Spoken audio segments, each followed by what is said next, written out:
Good morning. How are you doing? In business, we all want to win, right? It's all about competition. But what actually wins today? I'm of the belief that features and functions of a particular product or service, they're important, but they're not ultimately what wins in a marketplace, certainly in a competitive marketplace. And that would be experience trumping all.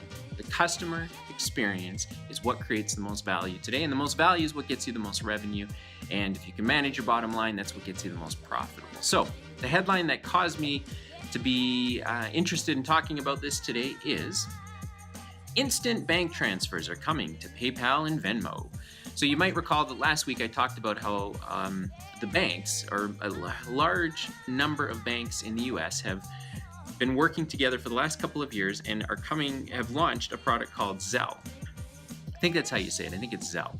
And the idea is that Zelle is a payment processing system that allows basically the equivalent of a PayPal or a Venmo or a Square, and it allows people to send money to each other. But because it's backed by the banks, part of the problem right now with moving money between people is, sometimes you don't have a PayPal account, sometimes you don't have a Venmo account, sometimes you don't have a Square account. So, these are fragmented marketplaces. But by the banks putting in place a system like that, it in effect means that you don't need to use any of those other services. So the question becomes, well, what should those other services do? What should PayPal do? What should Venmo do?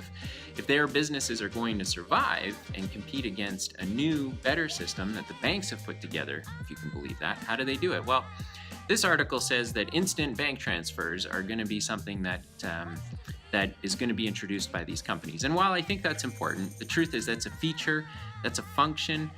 It's easy to replicate features and functions. They're very, very easy to copy. And then once you're done with features and functions, then it typically becomes a race to the bottom for price. So you end up giving your margin away.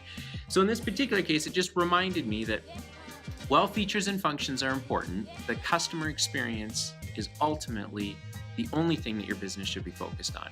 The features and the functions can attribute to the experience, but they can't be what your business rests on solely. And that's just my belief based on my experience working with businesses. It's kind of like this one company I did some work for. They're in the coffee business, and one of the owners of the business said, there are no new ways to do coffee. We have figured out how to make every fancy drink possible.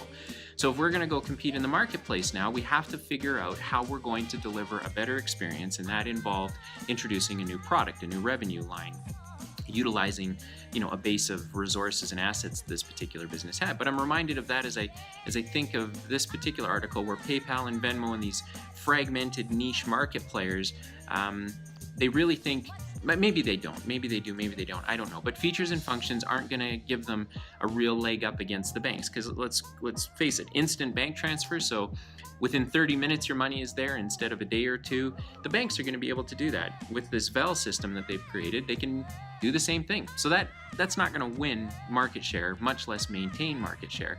So these companies have to figure out, how do they improve the experience? How do they add to the experience? Or how do they add a new revenue line or a new product or a new service that does in fact enable them to keep their market share and hopefully grow it? So that's what I'm thinking about this morning, and hopefully you'll join me again tomorrow morning for some other thoughts. In the meantime, make sure to subscribe. Check me out on Instagram, which is where I post some other stuff, and hopefully I see you again here tomorrow morning. Have a great day.